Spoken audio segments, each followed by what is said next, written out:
The United States Supreme Court is deciding a case right now that will have a lasting impact on the future of our country. It has to do with the U.S. Census and a simple question that the Trump administration wants to add to the 2020 forms.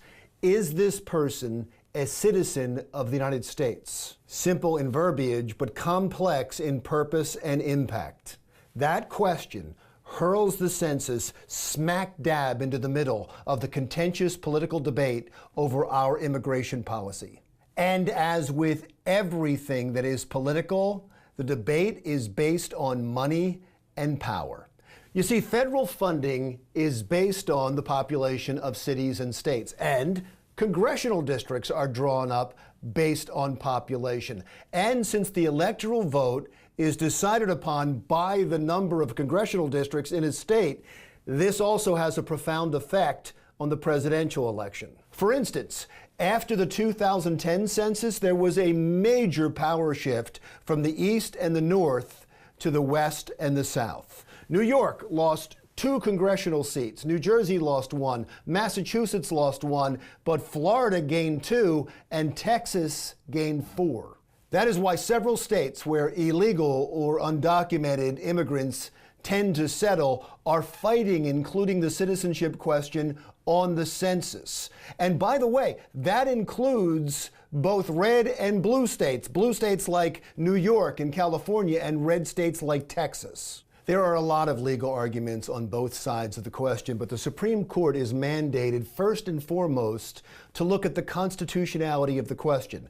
So we go to Article 1, Clause 3, that calls for an actual enumeration of the population every 10 years. Now that term, actual enumeration, has been interpreted to mean you must make a good faith effort to count every living person in the country. That constitutional interpretation is the key argument for those fighting against the citizenship question. They believe a large population of people who are in fear of being deported won't trust the census and therefore won't be counted.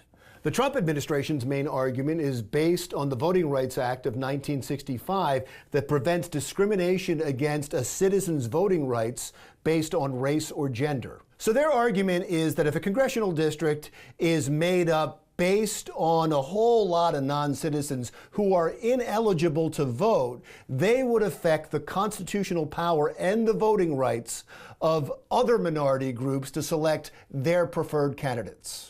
Also, the Trump administration will argue that the citizenship question has been on every census form, main form, up until 1950, and on every supplemental form up until 2010. So it's difficult to imagine the Supreme Court striking down a question as unconstitutional that has been upheld as constitutional for so long. But as I said, there are other legal questions to be considered. One question that will not be considered by the court, but should be considered by the rest of us, is this. A nation has the right to decide who is allowed to enter the country. Of that, there is no debate. But if we base federal funding on those who enter the country illegally, we are necessarily taking money away from citizens and those who enter the country legally and giving it to non-citizens. And when we do that, we encourage more illegal crossings, which raises 2 important questions. Is that fair? And maybe most importantly, can we afford it? They're 2 questions not being considered by the Supreme Court, but maybe they should. I'm Larry Menti. We'll talk again soon.